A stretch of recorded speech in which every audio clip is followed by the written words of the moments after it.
Welcome to GK Solution. இன்றைய video மற்றொரு முக்கியமான மின்னணு சாதனம், வீட்டில் பயன்படுத்தக்கூடிய மின்னணு சாதனமான மிக்சர் கிரைண்டர். இது ஒரு நண்பர் கூட கேட்டிருந்தாரு. ஸோ இந்த வீடியோவில் அதை பற்றி தான் பார்க்க போகிறோம். இது வந்து ஒரு 550 வாட்ஸ் ஒரு ப்ரெஸ்டீஜ் மிக்சி. ஸோ இந்த மிக்சி தான் இருக்கிற லோயஸ்ட் வாட்டு. இதுக்கு அதிகமாக நீங்கள் 750 அல்லது வீட்டுக்கெலாம் 750 நல்லாயிருக்கும், இல்லை 1000 ஹெவி டியூட்டியில் வரும். இதில் இருக்கக்கூடிய அக்சசரிஸு பேசிக் எல்லாம் ஒன்று தான், மேலே இருக்கக்கூடிய ஷேப் மட்டும் மாறி மாறி வரும். இதில் முக்கியமாக பார்க்க வேண்டியது என்னென்னா, இதில் இருக்கக்கூடிய கப்ளிங், இந்த கப்ளிங் வந்து எளிதாக இதில் பொருத்துவதற்காக வசதியாக பண்ணியிருக்காங்க. ஹார்டு பிளாஸ்டிக்கில் பண்ணியிருக்காங்க. அது மட்டும் இல்லை, இது வந்து சுழலுவதனால இது உள்ளே அரைக்கக்கூடிய உணவுப் பொருளானது இது வழியாக லீக் ஆகக்கூடாது இல்லைங்களா. அதற்காக உள்ள என்ன பண்ணியிருக்காங்கன்னா, ஒரு பேரிங் புஷ் கொடுத்துருக்காங்க. அதில் வந்து சென்டரில் ஒரு ஷாஃப்ட் இருக்குது, ஸ்டீல் ஷாஃப்ட். அதில் தான் இந்த பிளேடு டைட் பண்ணியிருக்காங்க. இந்த பிளேடு எப்போதுமே ஆன்டி கிளாக் வைஸில் ஓப்பன் பண்ணுங்க. நார்மலாக கிளாக் வைஸில் திறப்பீங்க, ஆன்டி கிளாக் திறப்பீங்க, கிளாக் வைஸில் டைட் பண்ணுவீங்க இல்லைங்களா. இதில் ரிவர்ஸில் நீங்கள் பண்ணணும். லூஸ் பண்ணுற மாதிரி பண்ணிங்கன்னா திறக்கும். காரணம் என்னென்னா, இது சுழலக்கூடிய சுழற்சி கிளாக் வைஸில் இருக்கிறதுனால நீங்கள் அது மாதிரியே டைட் பண்ணிங்கன்னா அது லூஸ் ஆகிடும். அதற்காக ஆப்போசிட் த்ரெட்டு கொடுத்துருக்காங்க. நீங்கள் ஓப்பன் பண்ணும்போது கேர்ஃபுல்லாக பண்ணிக்கிங்க. இதில் அந்த புஷ்ஷு தான் நார்மலாக போகும். புஷ்ஷு போச்சுன்னா மாற்றிக்கலாம். ஒரு பிராஸ் புஷ் தான், புஷ்ஷு மாற்றிக்கலாம், ஷாஃப்ட்டும் கிடைக்கும். மற்றபடி இதில் ஒன்றும் கிடையாது. அதில் போயிடுச்சுன்னா உள்ளே லீக் ஆக ஆரம்பிச்சிடும், சவுண்டு வரும். நீங்கள் அரைக்கும் போது அதோட பேரிங் சவுண்டு ரொம்ப அதிகமாக இருக்கும். அப்படி இருந்ததுன்னா மாற்றிக்கிங்க. ஏன்னா இது வந்து தேஞ்சு போச்சுன்னா உங்களுக்கு அரைக்கவும் அரைக்காது. அதனால் நீங்கள் அதை ரெடிமேடில் கிடைக்கும், ரொம்ப எளிதாக நீங்கள் மாற்றிக்கலாம்.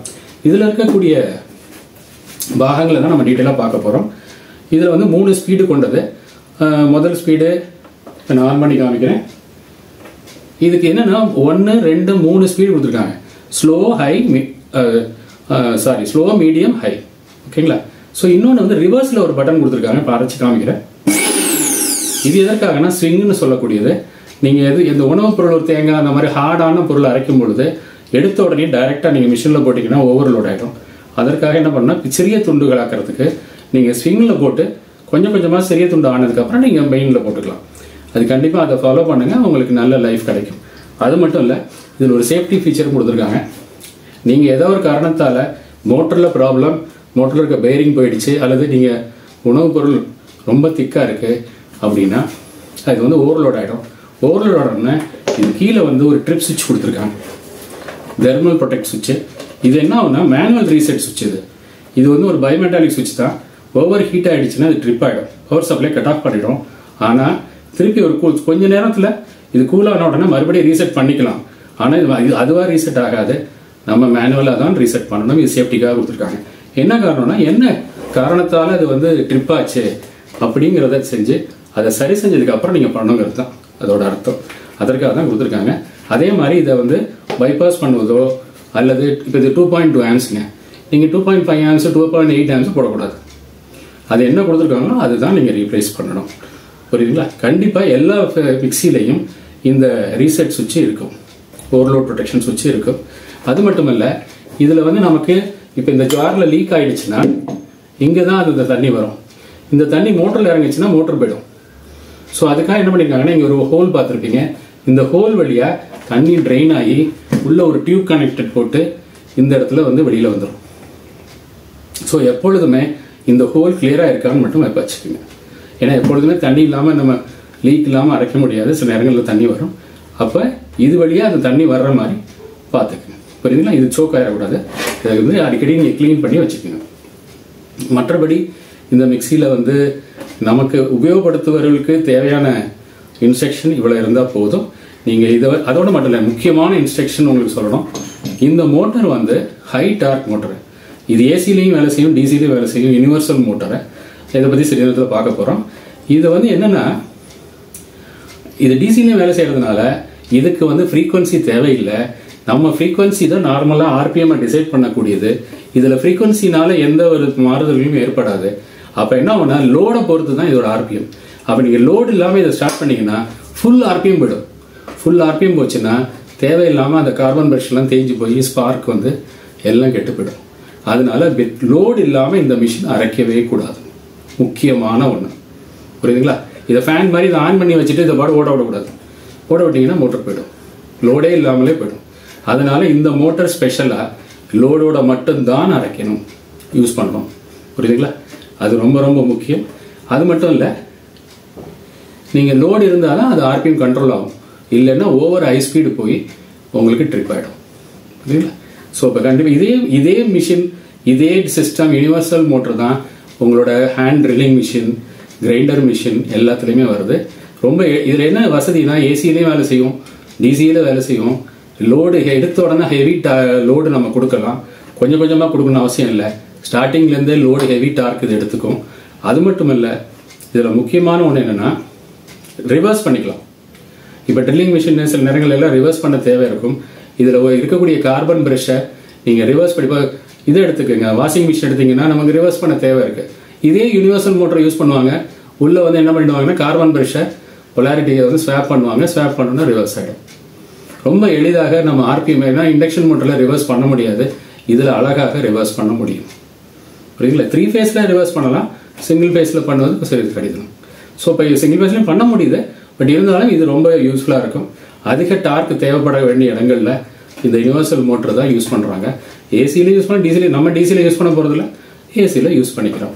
நம்ம இதை ஓப்பன் பண்ணி இதுக்குள்ளே இருக்கக்கூடிய பாகங்கள் எப்படி அமைந்திருக்கு, எப்படி இயங்குது எப்படிங்கிறத டீட்டெயிலாக பார்ப்போம். அனிமேஷன்ஸ்லையும் பார்க்கலாம். வாங்க பார்க்கலாம். ஓப்பன் பண்ணி பார்ப்போம். வாங்க இதை ஓப்பன் பண்ணி பார்க்கலாம். மேலே எந்த ஸ்க்ரூவுமே கொடுக்கல, ஸோ அதனால் நம்ம தலைகீழ இதை திருப்பிக்கிறோம். திருப்பிட்டு இதில் ஒரு 4 ஸ்க்ரூ கொடுத்துருக்குறாங்க. 4 ஸ்க்ரூ ஓப்பன் பண்ணிக்கலாம்.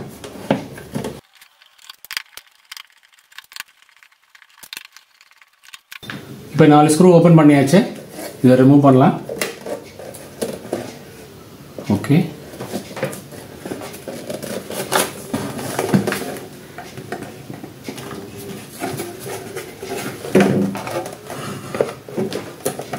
தெரியுதுங்களா? ஓவர்லோட் ப்ரொடெக்ஷன் இதுதான். கீழே இருக்கக்கூடிய இந்த வெள்ளை கலரில் இருக்கக்கூடிய ஓஸ் பார்த்தீங்கன்னா, அந்த ஓஸ் தான் மேலே நான் சொன்னது, லீக் ஆச்சுன்னா வெளியில் வரதுக்காக ஓஸ் கொடுத்துருக்குறாங்க. இந்த ஓவர்லோட் ரிலே தான் வந்து 2.2 ஆம்ஸ் கொடுத்துருக்காங்க. தெரியுதுங்களா? 2.2 ஆம்ஸ், 220 வோல்ட். என்ன ஆம்ஸ் கொடுத்தாங்களோ அதே தாங்க நீங்கள் ரிப்ளேஸ் பண்ணணும். அதிகமாக இருக்குது, நம்மகிட்ட ஸ்பேர் இருக்குன்னு கூட பண்ணக்கூடாது. புரியுதுங்களா? அதுக்கப்புறம் ரோட்டரி சுவிட்ச் தான்.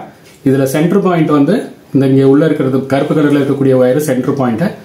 இது வந்து சிகப்பு கலரில் இருக்கிறது ஃபுல் ஸ்பீடு, இது வந்து மீடியம், இது லோ.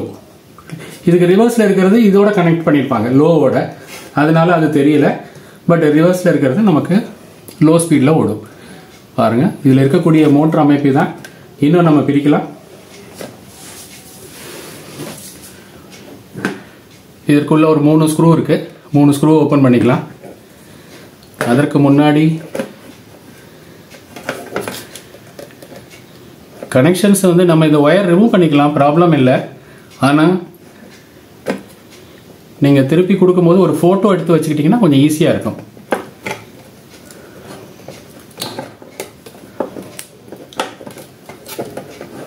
புரியுதுங்களா? போதும், இதுவரை நம்ம ஓப்பன் பண்ணிக்குவோம்.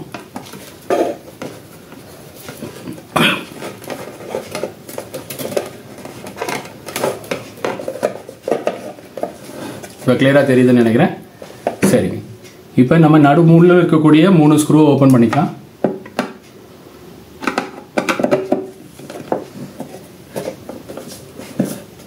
இது புது மிக்ஸி தான், நம்ம நேர்களுக்காக அதை காமிக்கிறதுக்காக தான் நான் இதை ஓப்பன் பண்ணுறேன்.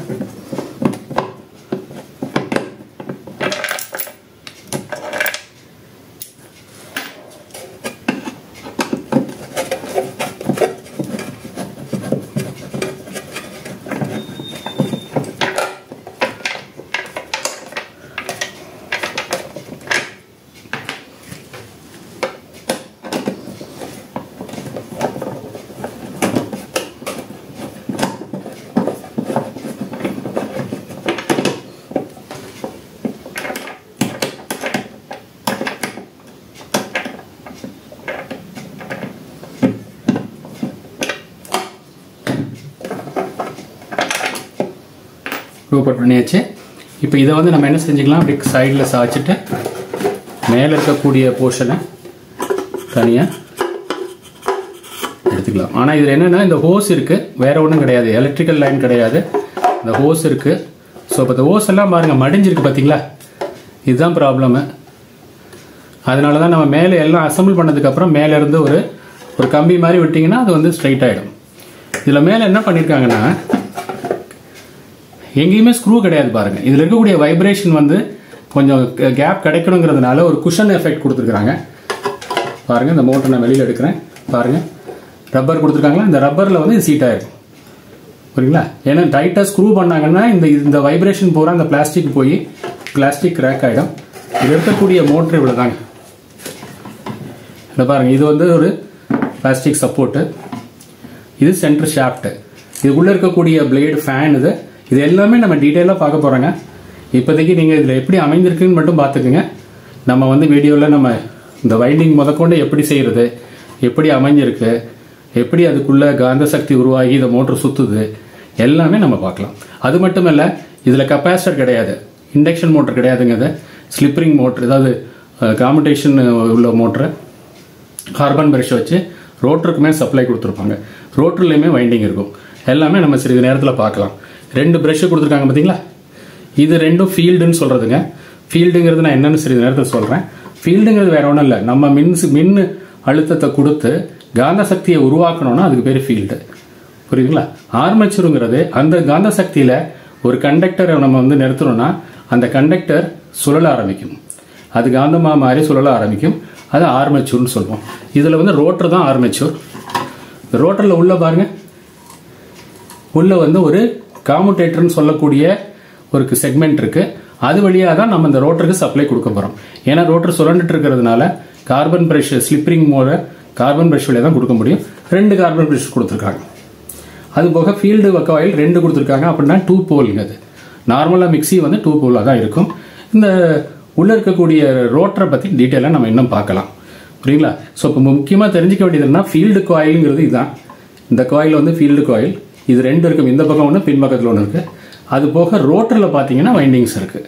ரோட்டர்லாம் ரெடிமேட் கிடைக்குது, இருந்தாலும் ரோட்டர் எப்படி வைண்ட் பண்ணுறாங்க அதோட டீட்டெயில் டெவலப்மெண்ட் டயக்ராம் எல்லாமே நம்ம பார்க்க போகிறோங்க. சிறிது நேரத்தில் நம்ம எல்லாமே பார்க்க போகிறோம். உங்களுக்கு ப்ராக்டிக்கலாக இதை ஓப்பன் பண்ணி காமிக்கணுங்கிறக்காக தான் சொன்னேன். அப்போ தான் நம்ம வந்து படத்தில் பார்க்கல கொஞ்சம் ஈஸியாக புரியும் உங்களுக்கு, அதற்காக தான் சொன்னேன் புரியுதுங்களா. ஸோ வேறு எந்த ப்ரொடெக்ஷனுமே இதில் கிடையாது. இதில் ஸ்பீடுக்காக என்ன பண்ணியிருக்காங்கன்னா ஃபீல்டு காயிலில் எக்ஸ்ட்ரா காயில்ஸ் கொடுத்து சீரீஸில் அதை ஆட் ஆன் பண்ணியிருக்காங்க இந்த சுவிட்ச் மூலியமாக. அதை சிறிது நேரத்தில் நம்ம பார்க்கலாம். ஃபேன் வந்து இதை குளிரப்படுத்துவதற்காக, ஏன்னா இது வெப்பமடையும், இதை குளிரப்படுத்துவதற்காக பண்ணியிருக்காங்க. இது வந்து டிசியாக இருந்தால் இது தேவையில்லை, பட் இது ஏசி மிஷினுக்கும் யூஸ் பண்ணுறதுனால இங்கே லேமினேட்டட் கோர் கொடுத்துருக்காங்க. இந்த லேமினேட்டட் கோர் வந்து அந்த எட்டி கரண்ட் லாஸ் வந்து குறைச்சி அது வழியாக நமக்கு பயன்படும். அது மட்டும் இல்லை, இதில் ஒன்று மட்டும் கவனிச்சுங்க, ஏன்னா இதில் டிராயிங்கில் நான் காமிக்க முடியாது. இந்த போல் வந்து இந்த பக்கமும் அந்த பக்கமும் இருக்குது இல்லைங்களா, இந்த 2க்கும் நடுவில் ப்ரஷ்ஷு கொடுத்துருக்காங்க. அப்போ என்ன அர்த்தம்னா இந்த போல் தான் மேக்னெட்டாக உருவாக போகுது, நார்த் போலு சவுத் போலா.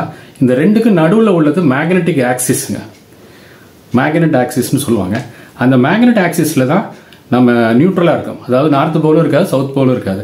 அந்த பொசிஷனில் தான் நம்ம ஸ்லிப்பரிங் கொடுக்கணும். அங்கே கொடுத்தீங்கன்னா ஸ்பார்க் கம்மியாகும். ஏன்னா இதில் கண்டிப்பாக ஸ்பார்க் வரும், ஸ்பார்க் இல்லாமல் நம்ம அவாய்ட் பண்ண முடியாது, ஆனால் மினிமைஸ் பண்ணலாம். அதற்காக தான் இந்த இடத்துல வச்சிங்கன்னா மினிமைஸாக இருக்கும். நீங்கள் இதை மாற்றினீங்கன்னா ஸ்பார்க் ஜாஸ்தியாகிடும். அது என்ன காரணம்ங்கிறத நம்ம சிறிது நேரத்தில் பார்க்கலாம் வாங்க. இதில் உங்களுக்கு கிளியராக புரிஞ்சிருக்குன்னு நினைக்கிறேன். இதுக்கு மேலே நான் இதில் டயக்ராமை வந்து நீங்கள் ஃபாலோ பண்ண அவசியம் இல்லை, ஏன்னா நம்ம இதே டயக்ராமை நம்ம டிராயிங்கில் பார்க்கும்போது உங்களுக்கு எளிதாக புரியும். ஓகே, இதை நான் அசம்பிள் பண்ண அதை காமிக்கல, அது தேவையில்லை, ஈஸி தான். நம்ம எப்படி கழட்டணுமோ அதே மாதிரி அசம்பிள் பண்ணிக்கலாம். வாங்க நம்ம வந்து டிராயிங்கில் பார்க்கலாம். அதுவும் அதில் உங்களுக்கு உள்ள டவுட் எல்லாமே அதில் கிளியர் ஆகிடும். வாங்க பார்க்கலாம். இப்போ நம்ம எப்படி இது அமைந்திருக்குங்கிறத டீட்டெயிலாக அனிமேஷன்ஸில் பார்க்கலாம். இதோட அமைப்பு எப்படி அமைந்திருக்குன்னு நான் மிக்சியில் இப்போ நம்ம பார்த்தது போல் இதில் ஃபீல்டுங்கிறது இந்த கோரில் அமைந்திருக்கக்கூடிய 2 காயில், 2 போலுங்க, 2 போலோட காயிலை வந்து ஃபீல்டு காயில் சொல்லுவோம். ஃபீல்டுன்னா வேற ஒன்றும் இல்லை, நம்ம கொடுக்கக்கூடிய மின்னழுத்தம் மின்சக்தி ஆகலை, ஒரு காந்த சக்தியை உருவாக்கணும், காந்த நிலையை உருவாக்கணும்னா அதுக்கு பேர் ஃபீல்டு காயில். அதற்கு பயன்படும் வைண்டிங்கை வந்து நம்ம ஃபீல்டுன்னு சொல்லுவோம் புரியுதுங்களா. ஸோ இப்போ ஃபீல்டு வந்து ஸ்டேட்டரில் தான் இருக்கணும் கிடையாது, சில நேரங்களில் ஜென்ரேட்டர்லாம் ஆல்டர்னேட்டர்ஸில் பார்த்தீங்கன்னா ரோட்டரில் கூட அமைந்திருக்கும். சரிங்க, இப்போ இந்த ஃபீல்டு காயில் இதுதான், இது வந்து ஸ்டேட்டரில் இருக்குது. அப்போ ரோட்டரில் அமைந்திருக்கக்கூடியது ஆர்மேச்சூர். ஆர்மேச்சூருங்கிறது இந்த மின் நிலையினால் காந்த நிலையினால் ஏற்படக்கூடிய அந்த காரணத்தாலையும் இதில் இந்த ஆர்மேச்சூரில் நம்ம கொடுக்கக்கூடிய சப்ளைனால் ஏற்படுத்தக்கூடிய காந்தத்தாலையும் அதனோட அதன் காரணமாக இது சுழல ஆரம்பிக்கும். இந்த சுழற்சி இருக்கிறதுனால இதை வந்து நம்ம ஆர்மேச்சூர்னு சொல்கிறோம். புரியுதுங்களா? இந்த காந்த சக்தியால் இதை சுழல்றதுனால இதுதான் ஆர்மேச்சூர்னு சொல்கிறோம். இதில் இந்த ஆர்மேச்சூருக்கு கொடுக்கக்கூடிய சப்ளை இது சுழன்று இருக்கிறதுனால டைரெக்டாக கொடுக்க முடியாது. இது இண்டக்ஷன் மோட்டர்லாம் பார்த்தீங்கன்னா இண்டக்ஷன் மூலியமாக இஎம்எஃப் மூலியமாக கொடுப்பாங்க. பட் இதில் வந்து என்ன செய்யறோம்னா கார்பன் பிரஷ் வழியாக கொடுக்குறோம். அது வழியாக கொடுப்பதற்காக ஒரு ஸ்லிப்ரிங் இதே போல் ஒரு செக்மெண்ட்ஸ் வந்து இதில் ஆட் பண்ணியிருப்பாங்க. இதுக்கு பேர் காமுட்டேட்டர். காமுட்டேட்டர் வழியாக தான் நம்ம சப்ளை கொடுக்க முடியும். ஆனால் ஒரே காயிலுக்காக கொடுக்கல, காயிலில் நம்ம அது மாற்றிட்டே இருக்கணும். ஏன்னா இந்த காந்த நிலையை நம்ம மாற்றிட்டே இருந்தால் தான் அது கரெக்டான திசையில் நம்ம சுழன்றுட்டே இருக்கும். பெர்மனண்ட் காந்தமாக இதை கொண்டு வரக்கூடாது. அதற்காக தான் இந்த காமுட்டேட்டர் மெத்தடு. ஸோ இப்போ இது எப்படி வேலை செய்யுதுங்கிறத நம்ம பார்க்கலாம். இந்த ஃபேன் வந்து இதுக்குள்ளே ஏற்படக்கூடிய வெப்பத்தை குளிரப்படுத்துவதற்காக இந்த ஃபேன் வச்சுருக்காங்க. ஓகேங்களா? ஸோ இப்போ இதோட அமைப்பு உங்களுக்கு புரியுது. இதில் பேரிங்லாம் பார்த்தீங்கன்னா ஷாஃப்டில் 2 எண்ட்லேயும் பேரிங் இருக்கும். ஆனால் இந்த பேரிங் வந்து புஷ் பேரிங் தான் கொடுத்துருப்பாங்க, spherical push bearing. So spherical எதுக்காக கொடுத்துருக்காங்கன்னா செல்ஃப் அலைனுக்காக கொடுத்துருப்பாங்க. அதுக்கு ஒரு ஸ்ப்ரிங் லோடர் கொடுத்துருப்பாங்க, கிரீஸ் போட்டு நீங்கள் போட்டுக்கலாம். இப்போ நம்ம அடுத்த இதை பார்க்கலாம். இது என்ன மெத்தட், இந்த மோட்டரின் வகையின் பேர் என்ன? இதற்கு யூனிவர்சல் ஏசிடிசி சீரீஸ் மோட்டர்னு சொல்லுவாங்க. ஏன் யூனிவர்சல்னு சொல்கிறாங்க? அது மட்டும் இல்லை, ஏசிடிசின்னு சொல்கிறாங்க. இது ஏசிலையும் இயங்கும், டிசிலையும் இயங்கும். அது மட்டுமல்ல, இதோட டைரக்ஷனையும் நம்ம எளிதாக மாற்ற முடியும். டைரக்ஷன் மாற்ற ரொம்ப ரொம்ப எளிது இந்த மோட்டரில். இது ஏன் ஃபஸ்ட்டு சீரீஸ்னு சொல்கிறாங்கன்னு பாருங்கள். ஃபீல்டு காயிலும் ஆர்மேச்சர் காயிலும் சீரீஸில் கனெக்ட் பண்ணியிருக்காங்க. பார்த்தீங்களா? பாசிட்டிவ் நம்ம டிசியாக எடுத்துக்கும். டிசியில் இருக்கக்கூடிய பாசிட்டிவ் சப்ளை ஃபீல்டில் இருக்கக்கூடிய ஒரு சைடு காயிலுக்கு வந்துட்டு கார்பன் பிரஷ் போய் காமுட்டேட்டர் வழியாக ஆர்மேச்சூரில் இருக்கக்கூடிய வைண்டிங்க்கு சப்ளை போயிட்டு அதே கார்பன் பிரஷ் வழியாக வெளியில் வந்து மறுபகுதியான ஃபீல்டு காயிலில் வரைந்து நெகட்டிவாக வெளியில் ஏறிடுது. இதை நீங்கள் பாசிட்டிவ் நெகட்டிவ் மாற்றி கொடுத்தீங்கனாலும் இதில் இருக்கக்கூடிய திசை வந்து ஒரே மாதிரி தான் இருக்கும். அப்போ திசையை மாற்றணும்னா இந்த பிரஷ்ல இருக்க கனெக்ஷனை மாற்றணும். இப்போ நம்ம கீழே கொடுத்துருக்கோம் இல்லைங்களா? இந்த கீழே கொடுத்த கனெக்ஷன் எடுத்து மேலே கொடுத்துட்டு மேலே இருக்கக்கூடிய பிரஷ் கனெக்ஷனை கீழே கொடுத்தோம்னா உங்களுக்கு டைரக்ஷன் மாறிடும். புரியுதுங்களா? மற்றபடி நீங்கள் பாசிட்டிவ் நெகட்டிவை மாற்றினீங்கன்னா மாறாது. இப்போ பாசிட்டிவ் எங்கே கொடுக்குறதுக்கு பதிலாக நெகட்டிவ் பாசிட்டிவையும் பாசிட்டிவில் நெகட்டிவ் கொடுத்தாக்க ஒரே டைரக்ஷனில் சுற்றும். அதனால தான் இது ஏசியில் கூட ஒரே மாதிரி தான், ஒரே திசையில் தான் இது வந்து இயங்கும். புரியுங்களா? அதனால தான் இதுக்கு பேர் ஏசிடிசி மோட்டர், யூனிவர்சல் மோட்டர்னு சொல்லுவாங்க. அது மட்டும் இல்லை, இன்னொன்று என்னென்னா இதில் ஸ்பீடு வேரியேஷன் ரொம்ப எளிதாக பண்ணிடலாம். ஸ்பீடு வேரியேஷன் என்ன பண்ணுவாங்கன்னா இதில் இருக்கக்கூடிய ஃபீல்டு வைண்டிங்கில் கொஞ்சம் எக்ஸ்ட்ரா வைண்டிங் ஆட் பண்ணிக்குவாங்க. அது எந்த பக்கம் வேணால் ஆட் பண்ணலாம். பண்ணும் பொழுது 2 பக்கமும் சமமாக பண்ணனா ஈஸியாக இருக்கும். ஒரு தடவை நீங்கள் நார்த் போல் சைடில் கொஞ்சம் ஆட் பண்ணிக்கிங்க, கொஞ்சம் ஸ்பீடு குறையும். இன்னும் கொஞ்சம் சவுத்தில் கொஞ்சம் ஆட் பண்ணிங்கன்னா இன்னும் கொஞ்சம் ஸ்பீடு குறையும். அதனால நார்மலாக ஒரு 3 ஸ்பீடு இதில் வந்து நமக்கு கனெக்ஷன் கொடுத்துருப்பாங்க. நீங்கள் இல்லாட்டி ஒரே டைரக்ஷனில் ஒரே சைடில் கூட 2 வைண்டிங்கை நீங்கள் ஆட் ஆன் பண்ணி கூட செஞ்சுக்கலாம். நமக்கு வேண்டியது மினிமம் இந்த வைண்டிங் இருந்தே ஆகணும். இதற்கு மேலே இதுதான் வந்து ஃபுல் ஸ்பீடு. இதிலிருந்து நீங்கள் வைண்டிங் ஆட் பண்ணிங்கன்னா ரெசிஸ்டன்ஸ் அதிகமாகும் பொழுது ஆர்பிஎம் கம்மியாகிடும். புரியுங்களா? ரொம்ப எளிதாக நம்ம பண்ணிக்கலாம். புரியுங்களா? ஸோ இப்போ இதில் பார்க்கலாம். அடுத்தது இது சுழற்சி அடையும் போது பாருங்கள், இதில் ஒரு பக்கத்தில் நான் வந்து என்ன பண்ணியிருக்கேன்னா இது காந்த நிலைங்க. இந்த கண்டக்டரில் வரக்கூடிய கரண்ட் பார்த்து நம்ம சொல்லியிருக்கோம். இந்த சைடில் இருக்க கண்டக்டர்ல எல்லாம் பார்த்தீங்கன்னா இந்த ப்ளஸ்ன்னு கொடுக்கறது நம்மளை விட்டு வெளியில் போகக்கூடிய கரண்ட், நம்மள்கிட்ட இருந்து வெளிப்பக்கமாக கரண்ட் சென்றுச்சுன்னா அதை வந்து நம்ம ப்ளஸ்ஸாக குறிப்பிடுறோம். நம்மளை நோக்கி கரண்ட் வந்ததுன்னா அதை வந்து டாட்டாக குறிப்பிடுறோம். ஸோ இப்போ இங்கே பாருங்கள், இந்த ரோட்டர் சுழன்றுட்டே இருக்குது. இந்த இருக்கக்கூடிய கார்பன் பிரஷால் இந்த ரோட்டரில் இருக்க வைண்டிங் எல்லா வைண்டிங்க்கும் சப்ளை மாறி மாறி கிடச்சிட்டே இருக்குது.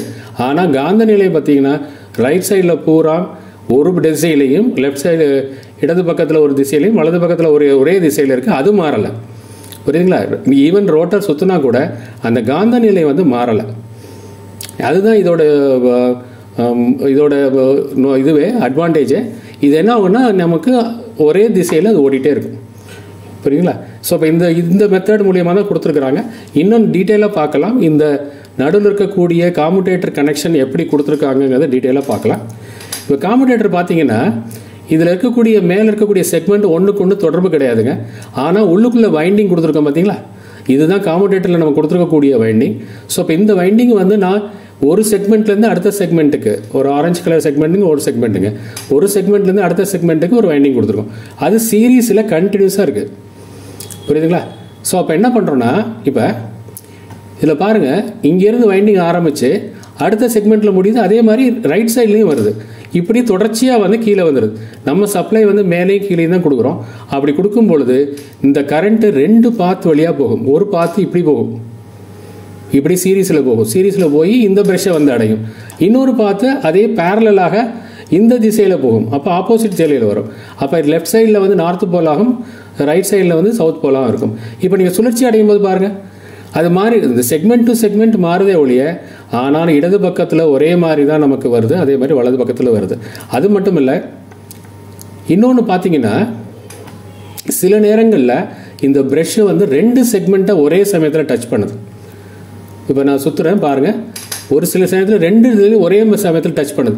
அந்த மாதிரி டச் பண்ணும்போது அது ஷார்ட் சர்க்யூட் ஆகும். ஒரு காயிலை வந்து ஷார்ட் சர்க்யூட் பண்ணும். ஷார்ட் சர்க்யூட் பண்ணும்பொழுது உங்களுக்கு தெரியும், கண்டிப்பாக ஸ்பார்க்காக வெளியேறிடும். அந்த கரண்ட் எங்கேயும் போக முடியாது, அது ஸ்பார்க்காக தான் வெளியேறும். இதை மினிமைஸ் பண்ணுவது ரொம்ப, அதுக்கு டிசைனில் மினிமைஸ் பண்ணியிருப்பாங்க. ஆனால் ஸ்பார்க் இல்லாமல் நீங்கள் வந்து ஒரு காமுடேட்டர் வைண்டிங் செய்ய முடியாது.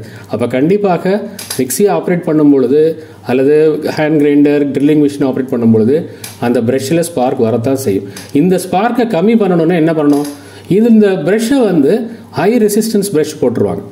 இதுக்குன்னு ஸ்பெஷலாக கார்பன் ப்ரெஷ் வருது. அந்த கார்பன் ப்ரெஷ்ஷுக்கு ரெசிஸ்டன்ஸ் கொஞ்சம் அதிகமாக இருக்கும். நார்மலாக வேறு இடத்துல யூஸ் பண்ணக்கூடியதெல்லாம் கார்பன் ப்ரெஷ்ஷுக்கு ரெசிஸ்டன்ஸ் கம்மியாக கொடுப்பாங்க. ஏன்னா கரண்ட்டு கண்டக்ஷன் நல்லா இருக்கணுங்கிறதுக்காக. பட் இங்கே என்ன பண்ணுவாங்கன்னா, இங்கே கொஞ்சம் ரெசிஸ்டன்ஸ் அதிகமாக கொடுத்துருவாங்க.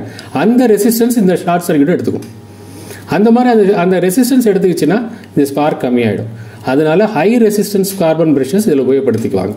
புரியுங்களா? HR ப்ரெஷ்ஷுன்னு சொல்லுவாங்க. ஓகே. ஸோ அப்போ இதில் வந்து என்ன பண்ணியிருக்காங்கன்னா, நம்ம வைண்டிங் பார்த்தீங்கன்னா எங்கேயுமே ஓப்பன் வைண்டிங் இல்லை பாருங்கள். எல்லாமே ஒன்னோட ஒன்று தொடர்பு ஏற்பட்டு இது முழுவதுமாக ஒரு ரிங்கு போல் ஃபார்ம் ஆகிடுச்சு. அதனால இதுக்கு வந்து க்ளோஸ்டு வைண்டிங், இதற்கு பேர் க்ளோஸ்டு வைண்டிங். அது மட்டும் இல்லை, நான் இப்போ காமிச்சிருக்கிறது வைண்டிங்கை தனித்தனியாக காமிச்சிருக்கேன். ஆனால் ஆக்சுவலாக பார்த்தீங்கன்னா அந்த வைண்டிங் வந்து ஒரு வைண்டிங் மேலே ஒரு வைண்டிங் ஓவர்லேப் ஆகி தான் வரும். அதனால இந்த வைண்டிங் பேர் lab winding, closed circuit, closed winding, lab winding.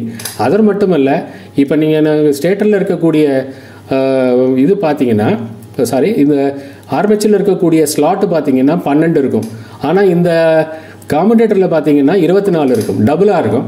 சில நேரங்களில் ட்ரிபிள் ஆகும், சில நேரங்களில் ஈக்குவலாக கூட இருக்கலாம். ஆனால் ஈக்குவலாக இருந்ததுன்னா சிம்ப்ளெக்ஸ்ன்னு சொல்லுவாங்க. இது டபுளாக இருக்குது இல்லையா? இப்போ ஆர்மேச்சரில் இருக்கக்கூடிய 12 ஸ்லாட் இப்போ சரி தினத்தில் பார்க்க போகிறோம். ஆர்மேச்சரில் 12 ஸ்லாட் வருதுங்க. இதுக்கு முன்னாடி இருந்த நம்ம வைண்டிங்கில் ட்ராயிங்கில் கூட காமிச்சேன். இப்போ பாருங்கள், இதில் பார்த்தீங்கன்னா இந்த ஸ்லாட் வந்து 12 இருக்குது. புரியுதுங்களா? ஆனால் உள்ளே இருக்கக்கூடிய காமுடேட்டரோட லக்ஸ் பார்த்தீங்கன்னா, செக்மெண்ட்ஸ் பார்த்தீங்கன்னா 24 இருக்குது, டபுளாக இருக்குது. இதனால இதுக்கு பேர் டியூப்ளெக்ஸ்னு சொல்லுவாங்க. இதுவே இப்போ 24க்கு பதிலாக 36 இருந்துச்சுன்னா ட்ரிப்ளெக்ஸ், இல்லை 12 இருந்துச்சுன்னா சிம்ப்ளெக்ஸ். நார்மலாக வந்து டியூப்ளெக்ஸ் தான் கொடுப்பாங்க. அதனால நார்மலாக 12 ஸ்லாட் உள்ள ஒரு மிக்சி மோட்டரில் ஆர்மேச்சரில் பார்த்தீங்கன்னா இந்த காமுடேட்டர் பார்த்தீங்கன்னா 24 செக்மெண்ட் கொண்டதாக இருக்கும். ஓகேங்களா? ஸோ அதனால இதுக்கு பேர் டியூப்ளெக்ஸ்ன்னு சொல்கிறதுங்க. இது டியூப்ளெக்ஸ்னா ஒரே வைண்டிங்குள்ளே பார்த்தீங்கன்னா 2 ஒரு ஸ்லாட்டுக்குள்ளே 2 டபுள் வைண்டிங்காக வரும். அதனால இதுக்கு பேர் டியூப்ளெக்ஸ்ன்னு சொல்லுவாங்க. இந்த அளவுக்கு உங்களுக்கு டீட்டெயில் தெரிஞ்சிங்கன்னா போதும். இந்த ஆர்மேச்சூரை கூட நம்ம வைண்டிங் ரீவைண்டிங் பண்ணலாம். ஆனால் அது அவ்வளவு லாபம் இல்லை. நமக்கு ரெடிமேடில் கிடைக்குது, ரெடிமேட் பக்காவாக இருக்கும். நம்ம வைண்ட் பண்ணும்போது அதுக்கு செலவிடுற நேரத்தில் பார்க்கல அதோட விலை பார்த்தீங்கன்னா ரொம்ப கம்மியாக தான் இருக்குது. அதனால பெஸ்ட்டு வந்து நம்ம ஆர்மேச்சூரை டோட்டலாக மாற்றுறது தான் பெஸ்ட்டு. ஓகேங்களா? இப்போ இது காமுடேஷன் ஏன் சொல்கிறோன்னா, இதில் ஒரு சமயத்தில் இது ஷார்ட் சர்க்யூட் ஆகி ஸ்பார்க் வருது இல்லைங்களா, அதுக்கு பேர் காமுடேஷனுங்க. அதனால தான் இதுக்கு பேர் காமுடேஷன் சொல்கிறோம், காமுடேட்டர்னு சொல்கிறோம். புரியுதுங்களா? இந்த செக்மெண்ட் வந்து தேய்மானங்கள் இருக்கும். ஏன்னா ஸ்பார்க் இருக்கிறதுனால இது அதிகமாக இது அந்த ப்ரெஷ்ஷுக்கு வந்து தேஞ்சு போச்சுன்னா ரெசிஸ்டன்ஸ் கம்மியாகிடும். ரெசிஸ்டன்ஸ் கம்மியாகிடுச்சுன்னா அதிகமான ஸ்பார்க் ஆகும். ஸ்பார்க் ஆகும்போது இந்த மேலே இருக்கக்கூடிய செக்மெண்ட் வந்து டேமேஜ் ஆகிடும். அப்போ நீங்கள் இதை மட்டும் மாற்றிக்கலாம். நீங்கள் ஃபுல்லாக ஆர்மேச்சரை மாற்றணும்னு அவசியம் இல்லை. இதை மட்டும் நம்ம கழட்டிட்டு திருப்பி இதை மட்டும் சேஞ்ச் பண்ணிக்கலாம். இல்லைன்னா இதை எமரி பண்ணி கொஞ்சம் தான் டேமேஜ் ஆயிடுச்சுன்னா எமரி போட்டோ அல்லது லேத்தில் போட்டு கொஞ்சம் எமரி போட்டு பிடிச்சிங்கன்னா திருப்பி நம்ம பயன்படுத்தி கொள்ள முடியும். ஆனால் நீங்கள் இது பயன்படுத்துறதுக்கு முன்னாடி 2 செக்மெண்ட்டுக்கு நடுவில் ஷார்ட் இல்லையாங்கிறத பாருங்கள். அதுக்கு க்ரௌலர்னு ஒரு டூல் இருக்குது. அதில் வச்சு பார்த்தீங்கன்னா எளிதாக அது வேற ஒன்றும் இல்லைங்க, இதில் காந்த சக்தி ஏற்படுத்திட்டு கார்பன் ப்ரஷை வச்சு பார்ப்பாங்க, அவ்வளோதான். ஸ்டேட்டரில் காந்த சக்தி ஏற்படுத்திடுவாங்க. இதில் வந்து நம்ம சப்ளை பார்ப்பாங்க. சப்ளை வரணும், எல்லா வைண்டிங்லேயும் சப்ளை வந்ததுன்னா உங்களுக்கு இது நல்லா இருக்குன்னு அர்த்தம். இல்லை ஷார்ட் சர்க்யூட் ஆயிடுச்சுன்னா நீங்கள் அதை ரிப்பேர் பண்ணணும். ஓகேங்க. இப்போ இந்த வைண்டிங்கை உங்களுக்கு ஒரு உபயோகமாக இருக்குங்கிறதுனால டெவலப்மெண்ட் சர்க்யூட் நம்ம வைண்டிங்கில் இப்போ நம்ம வீடியோவில் கூட பண்ணியிருக்கோம் சேனலில். டெவலப்மெண்ட் டயக்ராம் உங்களுக்கு தரேன். உங்களுக்கு இஷ்டம் இருக்கிறவங்க இன்ட்ரெஸ்ட் இருக்கிறவங்க அதை பார்த்து புரிஞ்சுக்குங்க. ஸோ இதுதான் அந்த ஆர்மேச்சரோட டெவலப்மெண்ட் வைண்டிங். கீழே இருக்கிறதெல்லாம் அந்த செக்மெண்ட் காமுடேட்டரோட செக்மெண்ட்ஸை இது எப்படி ஜாயினாக இருக்குங்கிறத கொடுத்துருக்குறேன். ஒன்றாவது நம்ம எந்த ஸ்லாட்டை வேணால் ஒன்றுன்னு எடுத்துக்கலாம். அந்த ஒன்றாவதுலேருந்து நம்ம எப்படி வைண்டிங் வருதுங்கிறத நான் கலரில் கொடுத்துருக்குறேன் பாருங்கள். இது சிங்கிள் வைண்டிங்காக தான் வரும். சில பேர் என்ன பண்ணுறாங்கன்னா டபுள் வைண்டிங்காக பண்ணி ஆப்போசிட்டில் கனெக்ட் பண்ணி கடைசியாக கூட வந்து ஒன்றா சேர்த்துறாங்க. ரெண்டுமே ஒன்று தாங்க. டெவலப்மெண்ட் டயக்ராமில் ஒரே மாதிரி தான் வரும். ஓகேங்களா? இப்போ ப்ரஷ் வந்து நான் என்ன பண்ணியிருக்கேன், B1 B2ன்னு கொடுத்துருக்கேன். இப்போ பாருங்கள், B1லேருந்து B2க்குள்ளே நார்த்து போலாக தான் அமையும். அதே போல் B2லேருந்து B1 சவுத் போலாக தான் அமையும். டிசியை பொறுத்தளவில். ஏசியை பொறுத்தளவில் மாறிட்டு இருக்கும், ஆனால் டைரக்ஷன் மாறாது. ஏன்னா அதுக்கு தகுந்த மாதிரி எல்லாமே மாறிடும். அதோட ஃபீல்டு போலும் மாறிடும், ஆர்மேச்சரில் இருக்கக்கூடிய போலும் மாறிடும். அதனால நமக்கு எப்பொழுதுமே ஒரே டைரக்ஷனில் தான் சுற்றும். நீங்கள் டைரக்ஷன் ரிவர்ஸாக சுற்றுச்சுன்னா கார்பன் ப்ரஷ்ஷை மாற்றிடு. கார்பன் ப்ரஷ்ஷில் இருக்க கனெக்ஷனை ஸ்வாப் பண்ணிவிடுங்க. ஸ்வாப்னா புரியுதுங்க, B1ல் இருக்கிறத B2ல் கொடுங்க, B2ல் இருக்கிறத B1ல் கொடுங்க. அப்படி கொடுத்தீங்கன்னா டைரக்ஷன் மாறிடும். புரியுதுங்களா? இதில் வைண்டிங் பார்த்தீங்கன்னா நார்மலாக நான் பேசுகிற நேரத்தை சொல்கிறேன் என்ன காயில் வைண்டிங்னு. ஏன்னா நம்ம வைண்டிங் இந்த வீடியோட கான்செப்ட் வந்து வைண்டிங் கான்செப்ட் இல்லை. பட் இருந்தாலும் உங்களுக்கு ஒரு சிறிய ஐடியா கிடைக்குங்கிறதுக்காக நான் சொல்கிறேன். இது டெவலப்மெண்ட் டயக்ராம் சொல்கிறதுங்க. இந்த டயக்ராம் புரிஞ்சு கொள்ளணும். ஏன்னா நீங்கள் டயக்ராமை வரைஞ்சி கையில் வச்சுக்கணுன்னா இதை போல தான் நீங்கள் மக்கப் பண்ணி வச்சுக்க முடியும். இல்லைன்னா நீங்கள் எழுதி எவ்வளோ தான் நீங்கள் கையில் எழுதியிருந்தால் கூட உங்களுக்கு டவுட் வந்துடும். இந்த ட்ராயிங் வந்து தப்பு வராது. நார்மலாக ஒரு டிசைன் ட்ராயிங்கு, ஒரு மேக்கரோட ட்ராயிங்கு, ஒரு இண்டஸ்ட்ரி அவங்க கம்பெனியோட ட்ராயிங் பார்த்தீங்கன்னா இப்படி தான் இருக்கும். இது மோட்டருக்கும் இருக்குது டெவலப்மெண்ட் டயக்ராம். நம்மளோட பழைய வீடியோவில் இண்டக்ஷன் மோட்டர் 3 ஃபேஸ் மோட்டர்லாம் நம்ம வந்து இது எப்படி வரைவது அப்படிங்கிறத பற்றி விளக்கமாக சொல்லியிருக்கோம். இன்ட்ரெஸ்ட் இருக்கிறவங்க நம்மளோட சேனலில் போய் பாருங்கள். இந்த டெவலப்மெண்ட் டயக்ராம் எப்படி வரைகிறதுங்கிறத நான் டீட்டெயிலாக கொடுத்துருக்கேன். சரிங்க. இப்போ நம்ம ஸ்பீடு அடுத்தது 3 ஸ்பீடில் கொடுத்துருக்காங்க. அது எப்படி அடையுதுங்கிறத பார்க்கலாம். நான் இதில் என்ன பண்ணியிருக்கேன்னா ஃபீல்டு வைண்டிங்கை நான் வைண்டிங்கை மட்டும் காமிச்சிருக்கேன், அந்த ஃபீல்டு போல் காமிக்கலை. புரியுதுங்களா? உங்களுக்கு எளிதாக புரியணுங்கிறதுக்காக ரோட்டர் நான் காமிச்சிருக்கேன். இந்த ரோட்டர் சுழலுவதை நம்ம பார்க்கலாம். இப்போ இதை போல தான் வைண்டிங் கொடுத்துருக்கோம். நார்மலாக இந்த ஒரு 2 வைண்டிங் மட்டும்தாங்க இருக்கும் ஃபுல் ஸ்பீடுக்கு. ஃபுல் ஸ்பீடுக்கு இந்த பச்சை கலரில் இருக்கிறதும் சிவப்பு கலர் இருக்க வைண்டிங் மட்டும் ஃபீல்டு வைண்டிங் போதும். அதை வந்து நம்ம சீரீஸில் கொடுத்தோம்னா ஆட்டோமேட்டிக்காக வேலை செஞ்சிடும். நம்ம முதல் வீடியோவில் நம்ம இதுக்கு முன்னாடி ஸ்லைடில் கூட பார்த்தோம். ஸோ இப்போ அது வழியாக கொடுத்தீங்கன்னா ஃபுல் ஸ்பீடில் சுற்றிடும். இப்போ நமக்கு குறைவான வேகம் நமக்கு தேவை. இது வந்து நார்மலாக என்ன பண்ணியிருப்பாங்கன்னா ஒரு 250 கொடுத்துருப்பாங்க. இந்த சின்ன வைண்டிங் ஒரு 50 கொடுத்துருப்பாங்க. ஆனால் அது டிஃபென்ஸுங்க. இந்த 250 வந்து நான் 550 வாட்ஸ் கொடுத்து சொல்லியிருக்கேன். இப்போ 750 வாட்ஸாக இருந்தீங்கன்னா பார்த்தீங்கன்னா ஒரு 270 அல்லது 300 டர்ன்ஸ் கொடுத்துருப்பாங்க. அந்த மாதிரி அதோட வாட்ஸுக்கு தகுந்த மாதிரி இந்த வைண்டிங் எண்ணிக்கை கூட்டிகிட்டே போகும். இப்போ நம்ம வந்து 550 வாட்ஸுங்கிறதுனால இது ஒரு 240லேருந்து 250 வைண்டிங் கொடுத்துருப்பாங்க. 2 பக்கமும் ஈக்குவலாக தான் கொடுக்கணும். புரியுதுங்களா? இந்த மெயின் வைண்டிங் வந்து 2 பக்கம் ஈக்குவலாக தான் இருக்கும். இந்த அடிஷனல் வந்து நமக்கு இந்த பக்கம் 50 இந்த பக்கம் 50 வச்சுக்கலாம். இல்லை ஒரே பக்கமாக கூட 250 வச்சுக்கலாம். எப்படி வேணால் வச்சுக்கலாங்க. நம்ம ஒரு 2 ஈவனாக கொடுத்தா நல்லாயிருக்கும். நம்ம இப்போ ஈவனாக தான் கொடுத்துருக்கோம். நம்ம பார்த்த மாடல்லையும் ஈவனாக தான் இருக்குது. சரிங்க. இப்போ நான் வந்து இங்கே சுவிட்சு ரோட்டரி சுவிட்சு கொடுத்துருக்கோம். இதில் வந்து எஸ்ஸுங்கிறது அந்த ஸ்விங்கு சொன்னது. இன்னொன்று வந்து 0 ஸ்டாப்பு, அப்புறம் லோ மீடியம் ஹை.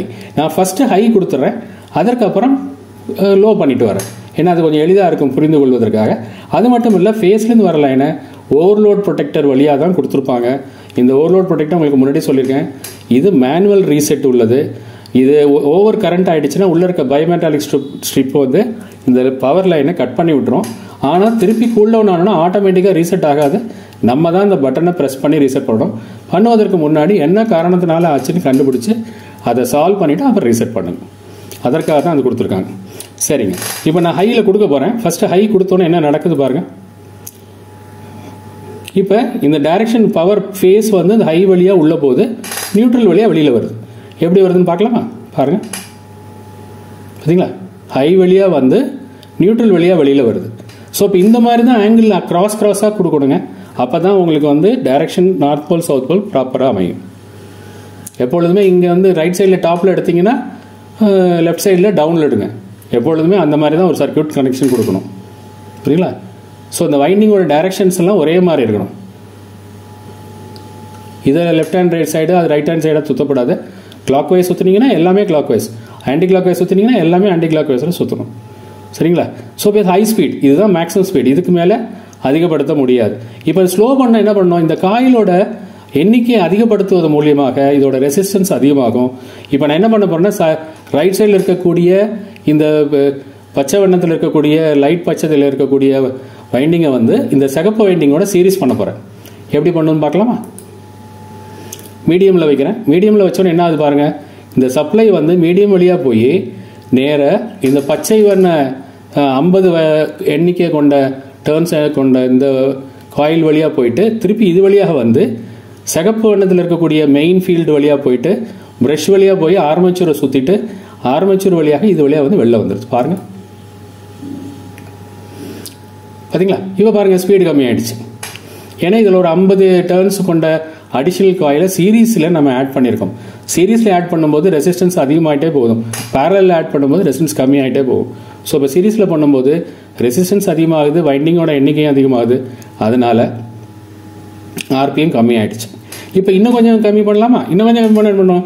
ஒரே சைடே கம்மி பண்ணலாம், ஆனால் நம்ம ஒரு சைடு பண்ணலாங்க, 2 சைடாக பண்ணியிருக்காங்க. இந்த மாடலில் 2 சைடு டிசைனில் பண்ணியிருக்காங்க. இப்போ இந்த டிசைனில் இப்போ நம்ம என்ன பண்ண போகிறோம்னா, லெஃப்டில் இருக்கக்கூடிய ஆரஞ்சு வண்ணத்தில் இருக்கக்கூடிய வைண்டிங்கையும் சீரீஸாக கொண்டு வர போகிறோம். அதுதான் இருக்கிறதுலே லோ. இப்போ இது வழியாக கொடுக்கும்போது என்ன நடக்குது பாருங்கள், முதல்ல ஆரஞ்சு வண்ணம், அப்புறம் பச்சை, அப்புறம் சிகப்பு, திருப்பியும் பச்சை. பார்த்தீங்களா? இப்போ எவ்வளோ ஸ்லோவாக சுற்றுது பாருங்கள். புரியுங்களா? ஸோ ரொம்ப எளிதாக இவங்க வந்து டிசைன் பண்ணியிருக்காங்க. 3 ஸ்பீடு, இதில் கெப்பாசிட்டர் கிடையாது, ரெசிஸ்டன்ஸ் ஸ்பீடு வேரியபிளுக்காக ரெசிஸ்டன்ஸ்லாம் கிடையாது, வெப்பம்லாம் அடையாது ஸ்பீடு வேரியேஷன்ஸ்னால. ஸோ ரொம்ப எளிமையாக பண்ணியிருக்காங்க. இது நிறைய மாடல்ஸ் இப்போ ட்ரில்லிங் மிஷின்லாம் கூட வேரியபிள் ஸ்பீடெல்லாம் தேவைன்னா இதை போல தான் நம்ம வந்து பயன்படுத்திக்கிறாங்க. சரிங்க, இப்போ ஸ்விங்கு பண்ணால் என்ன நடக்கும்? ஸ்விங்கு வந்து ஸ்ப்ரிங் லோடடில் ஒரு சுவிட்ச் கொடுத்துருக்காங்க. நீங்கள் கையை விட்டிங்கன்னா ஸ்டாப்புக்கு போயிடும், கையை பிடிச்சி ப்ரெஸ் பண்ணிகிட்டே இருந்தீங்கன்னா ஸ்விங்குக்கு வரும். பார்க்கலாமா? இப்போ நான் ஸ்விங்கில் வச்சுட்டேன். ஸ்விங்கில் வைக்கும்போது என்ன நடக்குது பாருங்கள், கரண்ட்டு இப்படி தான் போகும். ஸ்லோவில் போகும்போது என்ன டைரக்ஷனோ அதே டைரக்ஷனில் போகும்.